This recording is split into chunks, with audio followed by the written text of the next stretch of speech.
Now we turn our attention to the Murphy Show hotline, where Representative David Kustoff joins us from the 8th Congressional District. He is on the line with us to talk about Election Day that comes up in 13 days, the excitement across the state of Tennessee, and many, many other things. Congressman, good afternoon. Welcome in. Hey, Matt, thank you very much. Thanks for having me. I've been on a bus in East Tennessee for the last couple of days with Speaker Cameron Sexton on the Donald Trump, Senator Marshall Blackburn, Governor Bill Lee bus, and there is a lot of excitement out there. There's no doubt about it in Tennessee and across the country. Well, no question. You mentioned East Tennessee. Have y'all hit any of the areas that were hit by Hurricane Helene? Have you been able to talk to some of those folks, and how's everybody doing?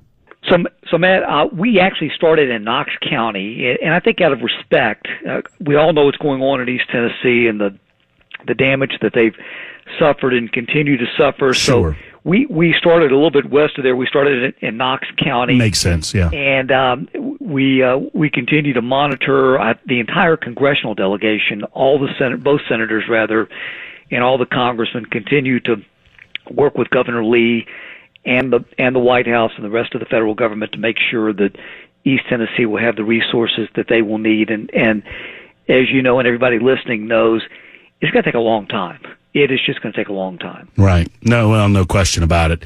What's the word from the people that you're talking with on this bus tour? Tell me the nature of the tour, right? Just to get the word out, to talk to Tennesseans about their values and what they hope to see happening on November 5th. Just give me a lay of the land there, David. Well, it really is. It's turnout number one for President Trump, for Senator Blackburn, for the congressmen, for all the state legislative candidates.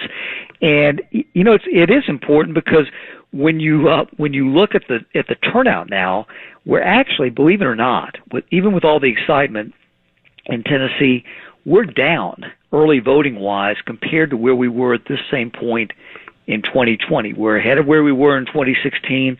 We're down from 2020, and I just looked at the latest results from the Tennessee Secretary of State's office. Statewide, we're down about 9%. So I think we all know we're in a red state. The counties that we visited are red. The congressional district that I represent is red. But you know this, we can't take anything for granted, and we can't be complacent, because if you ever do that, then you're setting yourself up to fail. Mm-hmm. No question. Well, and I mentioned at the beginning of the show, David, that I don't do well feeling this good this far out, but I do feel good about what America is going to say loudly and clearly on Election Day, November 5th, with regard to the presidential election. What's your feeling? What's your gut telling you? So it's good. And in politics, everything is about timing and momentum, or at least a lot of it is. And, sure. I've thought about this a lot, and I'll get to the punchline in a moment, but, we all remember at the end of June, President Trump debates Biden. Biden collapses figuratively on stage. Trump mops him up, and we're all feeling great. And then a few weeks later, President Trump is shot and survives. And then a few days after that, we go into that great convention in Milwaukee, that great Republican National Convention. We have this momentum. A couple of days later, Biden's out, Harris is in. Nationally, momentum may be swinging, but it's back with Trump right now. And so I do what a lot of people are doing. You look at where we are nationwide. There are 7 states that matter, that are undecided: Nevada, Arizona, Georgia, North Carolina, Pennsylvania, Michigan, Wisconsin. And so I would tell everybody exactly what I'm doing right now. Don't pay attention to any more polls. It doesn't. At this point, it doesn't matter. I don't think there are any undecideds left. I think everybody knows what they're going to do one way or the other. And what you got to do is you got to make sure that the people who are going to vote for you in Georgia, in North Carolina, Wisconsin, Michigan, that they go out and vote. And I know I just said don't look at the polls.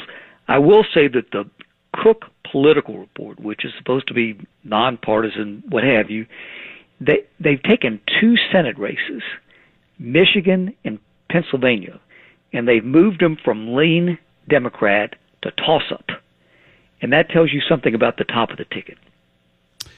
And we're talking with Congressman David Kustoff of the 8th Congressional District. He's not in a blue district, but he's blue district adjacent. I'm going to get more to that in a moment. Because we need more of you and less of Cohen, but that's another story. So you mentioned this. I said last night on social media, on my social media platform, anybody else get the feeling that the results, or at least the way that people are going to vote, it's pretty baked in? I don't know who is planning on voting on November 5th or before early voting and haven't really decided for whom they're going to vote. It's all about, at this stage, and many elections are, we could say this probably about just every election in our lifetimes, David, but it's all about getting people motivated to get to the polls. And I just feel like conservatives, Republicans alike, they're more motivated to see America back on track again.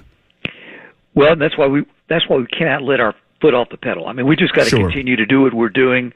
That bus tour that I was telling you about, it started in Knox County. It's going to work its way west back to me. So all of next week we'll be in West Tennessee. The bus actually hits Middle Tennessee today for about 4 days, I think, through Saturdays. It visits different counties with some of the different elected officials on the bus. That's an example of Tennessee.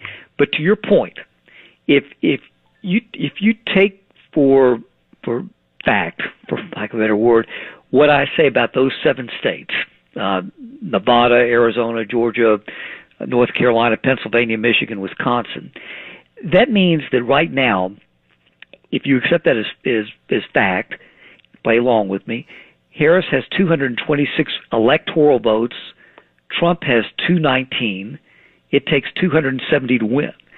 So I would argue that Georgia is going to go for Trump. And if I'm right, that's 16 electoral votes. I think that North Carolina, as long as our party continues to do what we do, that goes for Trump. That's got 16 electoral votes. And to me, the ball game, whether you're Trump, Harris, it is all Pennsylvania. And if you look at where the campaigns are focusing with Trump and Harris and Vance and Waltz and everybody else who's coming in, they're all in Pennsylvania. And if with those 19 electoral votes, when Donald Trump gets that would put him exactly at 270 electoral votes, notwithstanding Wisconsin, Michigan, Nevada, Arizona. David, who all is, you mentioned Senator Blackburn, you mentioned Cameron Sexton, and I know they're kind of the founders of the feast there. Who all have you seen on the bus? So there have been people on and off the bus. In addition to Speaker Sexton, we've had Lieutenant Governor McNally. I know that Senator Blackburn is planning to be on the bus over the next week and a half or so. I think that Governor Lee will be on the bus at some point in time. Congressman John Rose has been on the bus.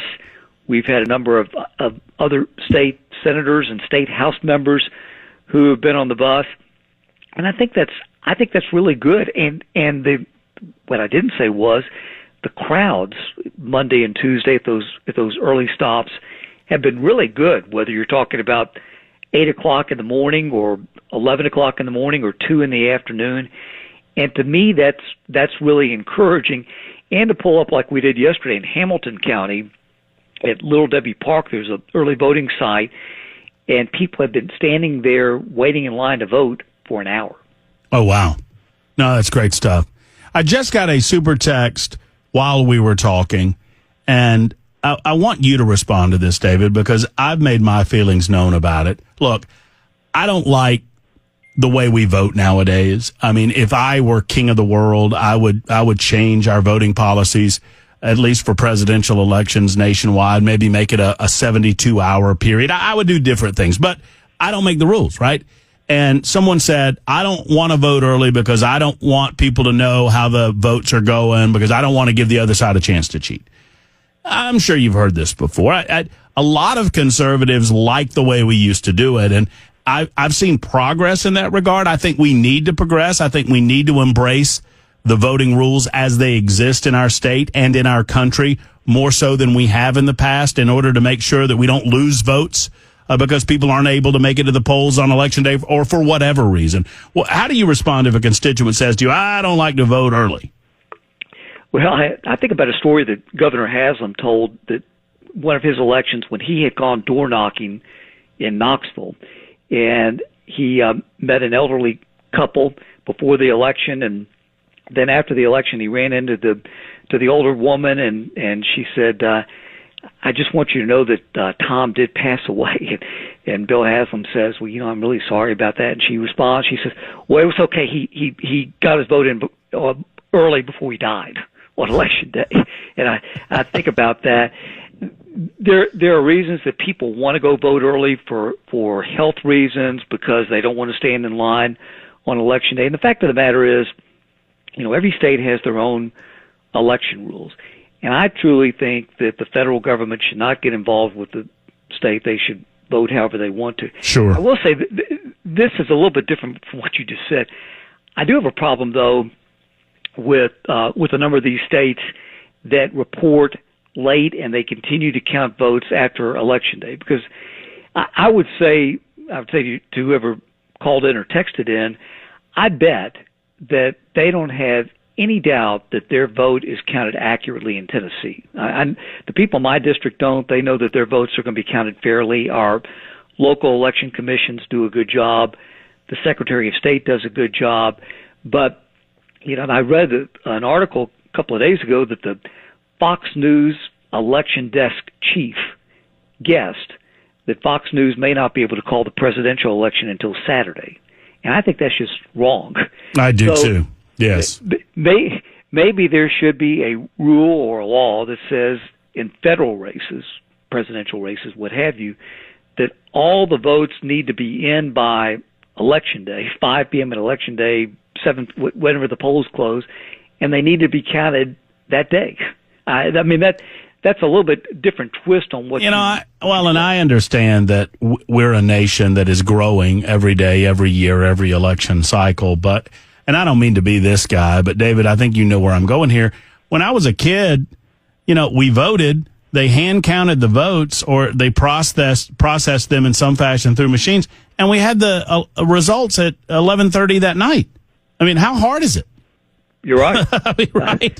You can buy a lottery ticket down at the gas station, and you're going to know by 12:01 a.m. whether you won or not. So I think that's right. I think you can have the best of both worlds. And the fact of the matter is, once you give something to somebody, I've learned this from the federal government, it's hard to take it away. And maybe early voting lasts too long. It does last a long time. It's 2 weeks. So anybody that wants to vote has the opportunity to vote. And I think ultimately it's a matter for our state legislature and every state legislature what the period is that people vote in. Our guest, Congressman David Kustoff, on the bus, traveling around the state of Tennessee with other notable figures. I will lower the class level of that bus this Friday considerably, David, when I step on the bus. So maybe I'll see you. You'll be a welcome addition. And when it comes to West Tennessee, we're an area that flipped red 15 years ago or so, and flipped pretty hard red. So we're pretty bright red and pretty conservative, but we don't want to take things for granted. So we've got some people who became Republicans 10 and 12 and 15 years ago and 20 years ago, and they believe what they didn't grow up with it falling through the veins. They converted, and they're pretty strong. But we want to make sure that everybody turns out, and we want a good, strong showing in Tennessee for Donald Trump and Marsha Blackburn. It sounds great. David, I hope to get to see you. And I know how you political figures get during this time of year, trying to get that last push out there. So I'm leaving my wallet at home. Do that, but you can enjoy a donut on the bus. Sounds good. Thank you, David, for the time. Thank you, Matt. All right, there's Representative David Kustoff joining us. It's 54 after the hour on Super Talk.